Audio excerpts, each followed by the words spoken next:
Hi, everybody. Today, my guest is Aaron Cort, who's the VP of Operations at ClickUp.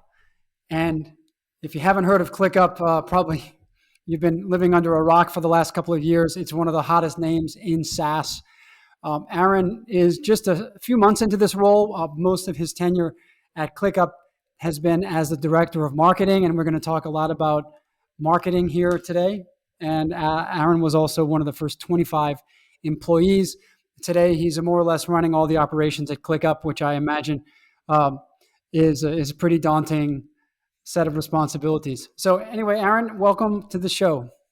Thank you, Paris. And yeah, daunting would be, I would use a different word. I'm very blessed to have the opportunity to help there, but it is a lot of stuff as we're growing as fast as we are. So very, very exciting time for us. But yeah, thank you. Thank you for the intro and very excited to talk to you. Sure. Yeah. So you've been in the VP of Ops role just now for maybe 6 months or so. Is that right? Yep, that is correct. And then for a couple of years prior to that, you were the director of marketing. Can you just discuss a little bit about that transition and what are the major differences between those roles and how it's going? Yeah, for sure. So yeah, when I started, like you mentioned, I was one of the first 25 folks on the team here. First head of marketing, so I helped build everything out there from an infrastructure standpoint. Marketing for us early on, I mean, we grew 100% organically to our first couple million people using the product. So that was obviously something fun and exciting from a marketing perspective, because by the time I joined, I mean, we really had already found product market fit. And then from there, we'd done zero paid marketing to date. So a lot of in getting started for me and outside of team building was, setting up our foundations for attribution and analytics and starting to basically scale up paid marketing as we raised our Series A. So that was really the foundation of it, but a lot went into that. In terms of shifts of focus, I mean, when you join that early, you get involved in a lot of areas of the business. And when you are, a digital business, if not in SaaS, marketing really surrounds everything in the business. So I was very fortunate to get involved in a lot of areas of the company very early on and have a lot of context and understanding that has allowed me to, step into this role for the past 6 months or so and, be very blessed to do so. So that's an awesome thing. And yeah, we've grown incredibly. We're now over 800 employees, which is pretty wild. And yeah, only a couple years later. So, and we've grown tremendously. So that's where the overlap has been, though, and it's been a very, very exciting ride every step of the way. Mm-hmm. How many users do you have now? We have over 4 million on the product, which is pretty wild. Wow. Okay. 4 million users, 800 employees. How many of those 4 million are paid users versus freemium? Yeah, on the team side, we have over 300,000 teams on the product. And within that, so when we're defining teams are mostly associated with logos. But on the customer side, I can't really disclose that on the call today. But for teams, logos, those are very often correlated with customer relationships.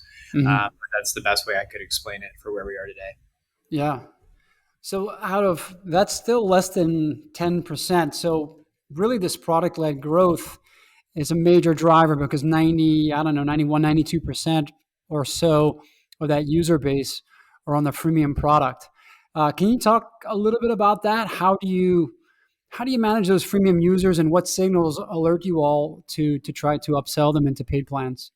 Yeah, absolutely. So having a free forever product that allows for unlimited tasks, unlimited users, and pretty much being able to use the product for a very long time in very functional ways and having a ton of value without having to pay for it creates a really organic flow where people eventually just want to start using more parts of the product. And that does lead to a very natural inclination of a customer journey for us. There are naturally other indicators as well for certain types of product usage or certain persona-based team types that lead to buying behavior, be that through self-serve or sales-assisted means.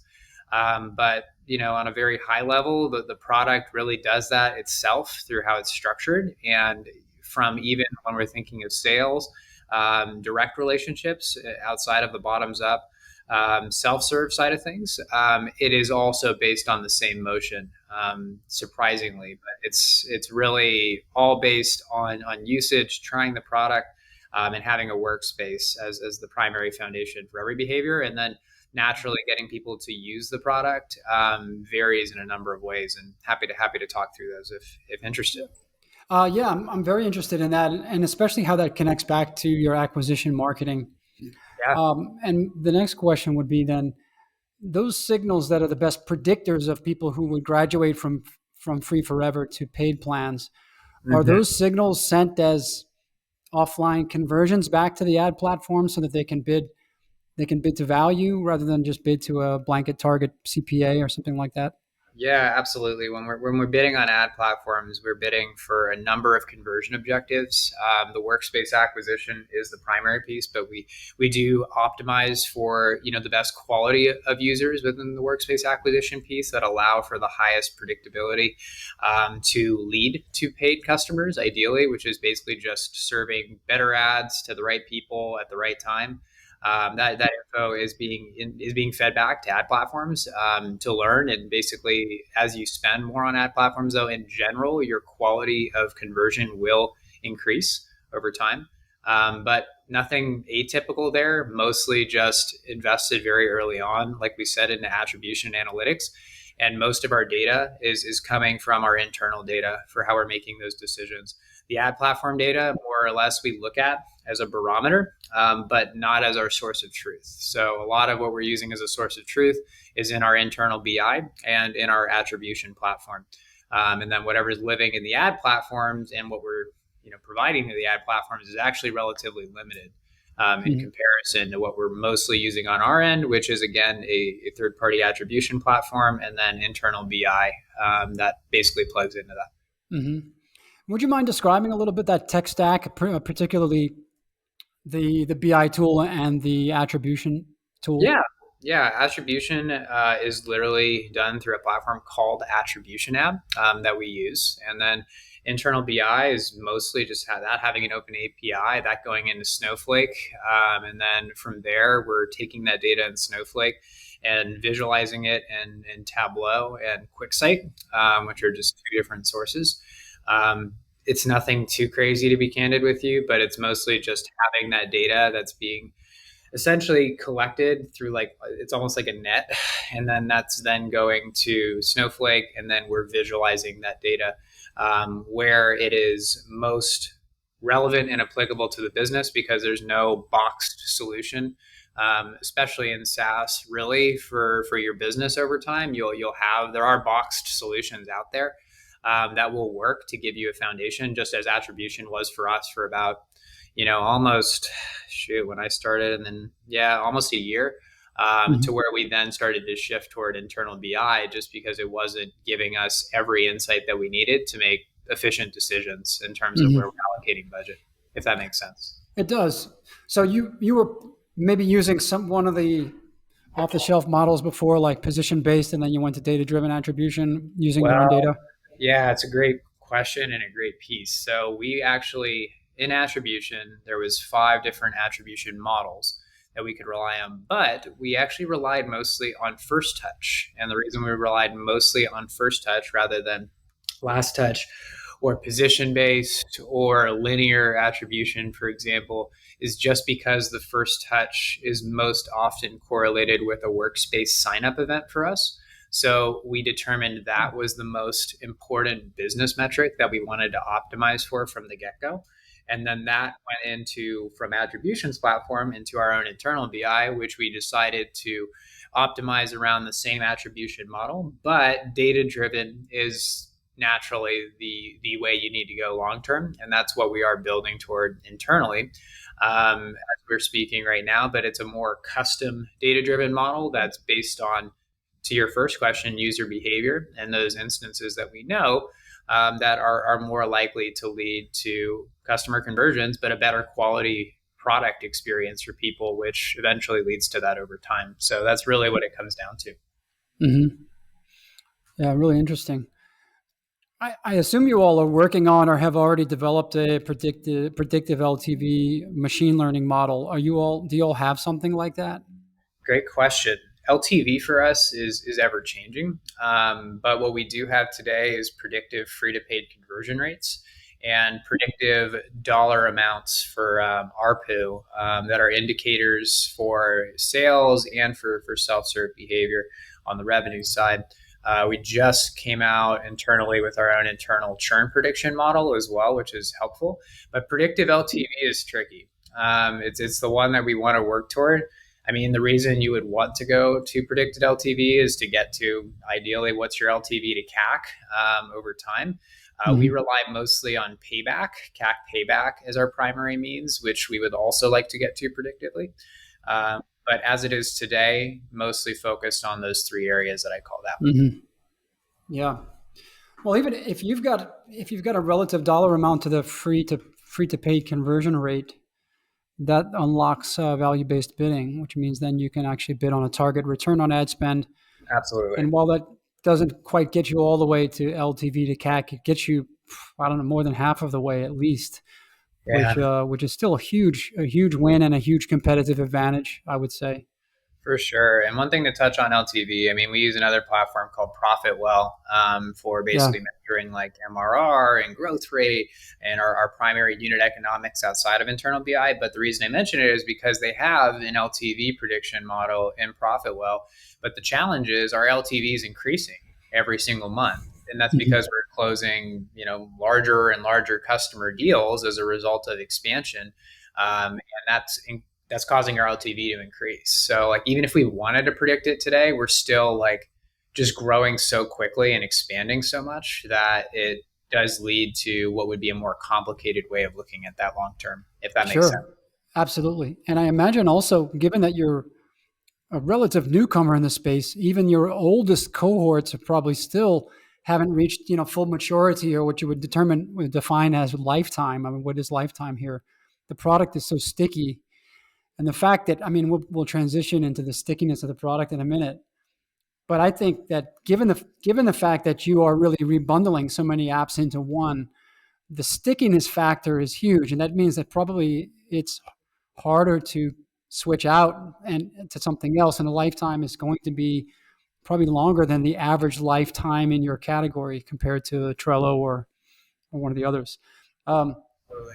so yeah, LTV is a moving target, but the good news is it keeps going up, which means that your CAC can keep going up as long as the CFO and the investors are happy with the 3 to 1, or they're happy with the 12-month payback on CAC, or 13. You reported 13 in LinkedIn, 13-month payback on CAC, which sounds from different conversations I've had, it sounds to be right there at about the threshold of investor tolerance, I think. Yeah. Um, And part of that is you want to decide. So, like that 13-month payback is based on our financial model, and it's based on what we're predicting 24 months out from a cohorted perspective from the data that we have today. Right. And we have seen that. But yeah, to your point, I mean, 18 months is like typically the max range of health.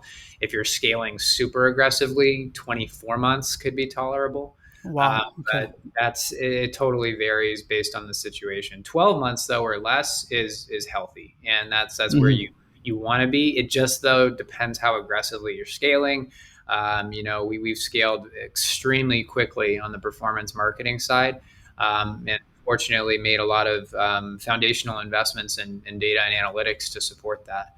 So Mm-hmm. that we have that level of insight. But those are just some considerations to think about when you are talking payback period and how to think of it. Every company is different, but that's just a few things that we've had conversations about, among the company and with investors and other stakeholders in the process. Mm-hmm. Another nice thing about keeping that LTV to ratio in check. I'm sorry, LTV to CAC ratio in check is that by improving your organic conversions, you can bring down the blended CAC. You can bring down the average overall CAC, which again then allows you to spend more on the paid side. Have you all experienced that through successful organic campaigns in SEO and content marketing? And if so, how did that happen? Yeah. So what's crazy, Paris, is that organic still makes up like the vast majority of our revenue in terms of like the total, user base and in terms of net new revenue every single month.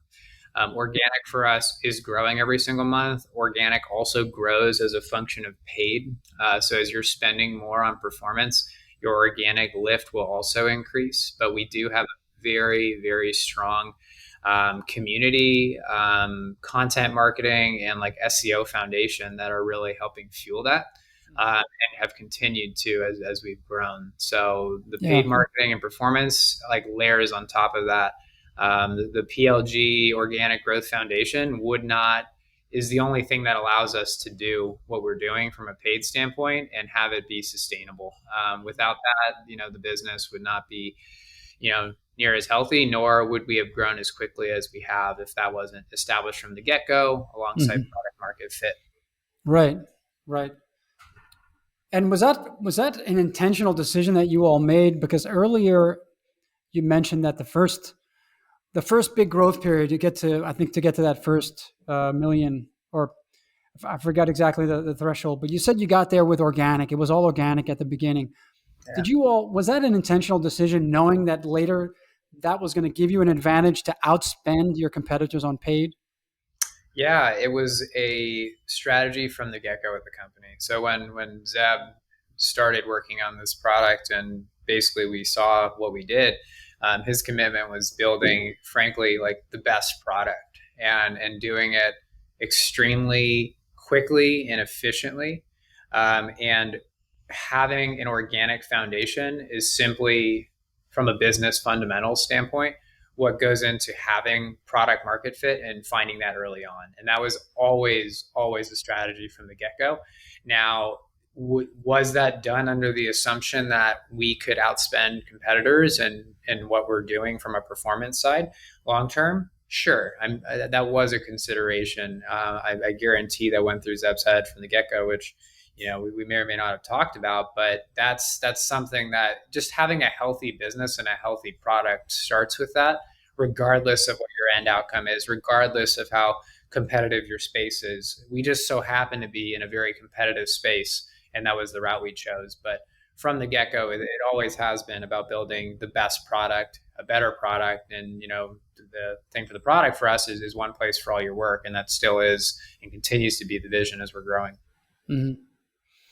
Let's transition to the product here and product market fit, because on the face of it, it seemed like almost an impossible task to enter into a space where you're maybe 10 years behind Asana and maybe 15 years behind Trello, 20 years behind Smartsheet. I don't know if these are the real numbers, but you were late to the game in that category and you disrupted the hell out of it. What was it that those guys were missing? Because I can tell you quickly our experience, and I'll tell you what the Trojan horse was for us, but I'd love to hear it from you. We were on Asana for years, and one of the biggest pain points is we always had to bolt on a time tracking app. Never were happy with, there just wasn't a native time tracking app, which to me would have been so easy. They never did it. We saw ClickUp, and boom, and the price was half of Asana too at that time. And then the last thing that tipped it was we were an agency, and there was a really great webinar from one of your partners called Zen Pilot. And they did a demo about how to create these amazing dashboards for account dashboards for agencies inside of ClickUp. And then we engaged them to actually roll out everything. And ClickUp is now really, we've gotten rid of at least 5 or 6 standalone apps because of ClickUp. It started with time tracking, but then it went to the applicant tracking system, and then it went to OKRs, which we're still waiting for those nested folders, by the way. But we still do OKRs with what we have there in goals. And maybe someday in the next year, maybe our CRM actually also gets eaten by ClickUp. And I know that's a vision for you all. But what is it about what was missing from this landscape that allowed you all to just disrupt so fast this project management space? And was there Trojan horses? Great points. And firstly, super exciting to hear that story. And what you're describing is what a lot of people have and are going through when it comes to project management tools and work management as a whole. And what really was missing when ClickUp really got started and gained adoption and found product market fit was the pace of innovation, right? Like Asana hadn't changed for a really long time. And now companies and products are being forced to change. You probably see Asana putting out more features recently than they had in 10 years prior, right? But that's because the competitive landscape's picking up. That's because they have to. They didn't have to before, though. Companies didn't really have to. But then, ClickUp as a company comes around, and like the big vision from the get-go was like, there's these project management and productivity tools that don't make you as productive because everyone's using a different one, and you have to use all these nuanced areas to manage it. Now, with ClickUp, I mean, fortunately, they built a lot within the product natively, but also from an integration standpoint, have and continue to enable like using other products too if you want, right? The main thing is like companies weren't thinking of that. They weren't as centered on the user experience. And I think candidly, and we've talked about this as a company, and I think publicly as well, they were comfortable, very comfortable as a product and as a company. And in our space, given how competitive it is, like I think we may or may not be, one of the last movers in the space to really kind of like pick things up a little bit. But you see a lot changing now as a result, right? So I really think the pace of innovation and like truly centering in on like what more can this be for people is what was missing for a very long time. But I do see that starting to change now a bit more in the competitive landscape. But I think it's because they've been forced to. I think it's because you have companies like us that are coming in and disrupting things in a shorter time frame because we centered in on and creating an excellent product and having a huge vision for the company and the product. Yeah. I have something else another theory that I'll float, which is I think that the timing was perfect. So absolutely building a better product, but you all came around at a time when I think that SaaS stacks were just getting crazy, complicated. People just had way too many tools, and the tools did integrate for the most part. And if not, you have Zapier or others to do that. But at some point, if you're asking your team to log into 5, 6, 8, 10 different apps or different tools, all of them cloud-based, in one day, and then try to use them, it just crushes. It also crushes productivity. And I think that timing and the realization that okay, everything has gone cloud for sure, everything's up in the cloud, but now that these SaaS stacks are just too complicated, and there needs to be simplification. And I think that was also, I've heard Zeb talk about that. And I think that really resonates too, because for us, one of the biggest value that I feel we've gotten out of ClickUp is the ability to get rid of so many other apps. And now we even have an expression here that if it's not in ClickUp, it doesn't exist. Like really, if I don't know, I probably say this or something similar to that almost every day, which is it in ClickUp? I mean, if somebody says, "Oh, this thing, that thing, is it in ClickUp?" It's usually one of my first questions. And it's become a no-code ERP for us in the cloud. And so, are there particular? We're an agency, and I think about use cases, and almost anyone, from a tiny team, from a single freelancer all the way to massive enterprise and everything in between. But is there a sweet spot for users or use cases, or how do you segment your users? It's a great question. And right now, one of our biggest focuses, I mean, we just had a few incredible folks start on the team. Mike Berger, who's our VP of product marketing, Andrew Jones, who's our head of content marketing. Right now, like we have so many sweet spots is the answer. And right now, it's also about how are we tapping into that and personalizing experiences to better enable those further and further. So from a positioning standpoint, a messaging standpoint, those are huge focuses for them and for the company as we're growing right now. But it truly is so widespread, Paris. We have all different types of companies and teams of all different sizes that have incredible experiences using the product. So naturally, our big thing is right now, how can we better personalize the entire experience to allow for those folks, new and existing, to continue to have that, but have it be extremely tailored to them. We have a very robust product. Like you said, the question you ask is like, is it in ClickUp? And most of the time it probably is, right? But for every different agency or every different software company or every different team, be that marketing, engineering, operations, like that experience is what we're most focused on right now for personalizing it. So the sweet spot is is what we're centering in on within select groups, because we have a lot of them, which is a good thing to have. But it's always then like, okay, where do you start? How do you prioritize? And there's different ways you can approach that. It can be strategic. It can be data driven based on what you see today. There's a lot of ways to think about it, but hopefully that wasn't too broad or too vague. But that's truly what's happening right now around it. Yeah, no, that's great. I mean, I guess there's really no limit to micro persona definition as long as you can produce the content to support it. Um, so, and as I think about this, the other question that I have is about partnerships, and I'm thinking about HubSpot, and one of their major breakouts, also probably 8 or 10 years ago, was when they developed the partner program. It was huge for them, and I think that there's a massive amount of revenue now that comes through their resellers and their partners.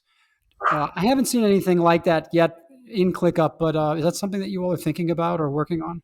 Absolutely. We just brought on Jacob, who's a head of business development here, and he's focused a lot on like the partner ecosystem, but even more holistically, one of our big plays that we're focused on for this upcoming fiscal year is expanding what is our partnership ecosystem, but having it be centered around brand. So those are big focuses. I think we've done a good job to date, but it's going to be much more intentional coming up here in the future, and it's going to be pivotal to continuing, how fast we're growing. But as of today, those are some steps we've taken, and we have a great community, great set of partners as it exists today, but definitely continuing to be more intentional about it is in the plans for this upcoming year. I want to talk about CRM now. I think this is the next frontier, and you all now have email integrated. What are the biggest risks of you all trying to take on the CRM space? Man, well, that's a fun topic. What my opinion is, ClickUp is, and I know Zeb would agree because I've talked to him about this. ClickUp is not out there to replace Salesforce, right? That's not our end goal as a company. But can ClickUp be a complement to Salesforce? Absolutely.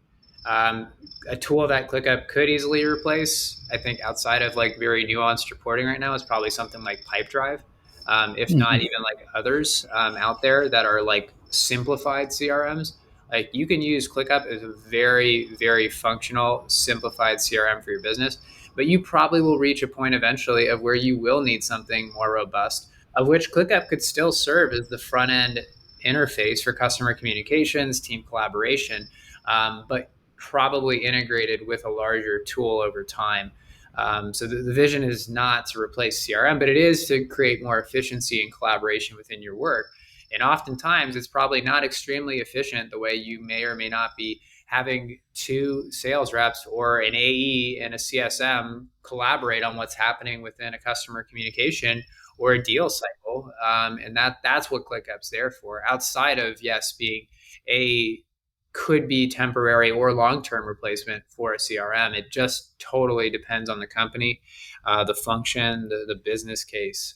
But that's something I know Zeb would agree on, that we have talked about on the CRM front in terms of vision. Awesome. Let's pivot over just to some of the events that you all are doing. I saw that you spoke at SaaStr a couple of months back. How was that experience for you? Yeah, it was fun. We actually did SaaStr a couple weeks ago, and they had their first live in-person / hybrid event since like the pandemic. We were going to do the original SaaStr annual in 2020, but naturally COVID hit and that all got adjusted. But it was extremely fun. Extremely fun. Everything came together well with our team there. We had a booth. We did speaking. We sponsored like all the coffee cups, the big party, a number of things. But the coolest thing was just like talking to people there. And if someone wasn't a ClickUp user, they told us, hey, I've seen one of your billboards, which was kind of fun. Out of home is a fun discussion to have at any point. But, just seeing that and in the place of where, when you're in SaaS and in tech, it's a great conference. They do a great job putting it on. But just hearing from the people that are in your space, that are large customers, small customers, everything in between, and even potentials that they've just heard of you or that they really, appreciated, the content about our journey in a speaking session, or, or talking to our team at the booth. I mean, that's the coolest part. So we've done a couple events this year that were somewhat delayed. We did that one, and then Traffic and Conversion, which is a big marketing conference here in San Diego. Those were the two that we had done from a sponsorship side. But it's been fun. It's been fun talking to people, hearing feedback. But Sasser was extremely fun, and that one happened shortly after Traffic and Conversion. You brought up out of home, so I want to stay there for a second. I was in LA in this past July, and I was floored because I saw a ClickUp bus. I didn't see the billboards, not in LA. I don't know, maybe I just wasn't in the right neighborhoods, but I saw the bus and I thought, why? How do they attribute that? And then I've also noticed a lot of really top of funnel videos in the last, say, 5-6 months on YouTube. Yeah. But let's talk about the bus. How do you all think about out of home, and how does that contribute to the user journey? Absolutely. So like we've had major investments we've done with our brand and creative efforts, and that's all Melissa Rosenthal and her team on the creative side, in terms of strategy and positioning and everything you're seeing on YouTube with videos and whatnot, and Facebook and all other channels. But it's brand. Brand is a halo effect that surrounds everything else that you're doing. Is it 100% measurable? No, it is not 100% measurable. But it does surround everything. You hear about it in sales deals. You hear about it when you're talking to candidates. You hear about it on social.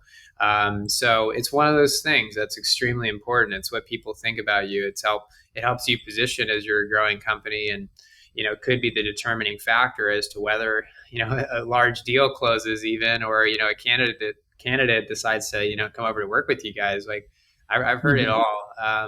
Yeah. But if the question is how do you measure it, well, you run surveys by geo for measuring aided and unaided awareness. That's one thing that we do. And then outside of that, I mean, you have certain things that you can do where you can track, behavior of people that pass some of your billboards. And that's something that's like totally newer, but it's very low match rate, like not like what I would build a business case off of. Would that be something like somebody that just pulls out their phone and searches for ClickUp when they're in a certain radius of the billboard? You can geofence it and then basically also run ads to people within that area. But we haven't done anything as granular as that, just because it hasn't been like extremely effective for performance marketing to date. So we've chosen to focus on, yes, like select geos for where we're showing ads digitally and traditionally throughout a home. You see a bus in LA. I mean, there's no way we're attributing the bus, I'll tell you that. But it does impact whether or not like you think of us, whether you're actively considering us, and whether you're in a place that, for us is valuable as a company, be that LA, San Francisco, Boston. We have a number of other cities as well. But those are the main factors. About the brand, you mentioned earlier that as paid acquisition goes up, then brand awareness goes up, and I think you also get an organic lift from those additional brand queries. And when I do these brand queries, I always notice that you're advertising for your own brand, and that's in cases where there sometimes are competitors there, and other times where there aren't competitors. What goes behind that decision to pay for a click that could otherwise be a free click organically? Yeah, so mostly the question being around branded ads and why spend there, pretty much. Yeah, well, if you're not spending to protect your brand as you grow, your competitors will do it, and they will gladly do it. It's one of those necessary evils. I think like the folks at Basecamp have talked about this, but it's like spending money on your branded ads. It's something you just have to do over time. Otherwise, yes, is some of it organic? For sure, but like, do you want to capture that?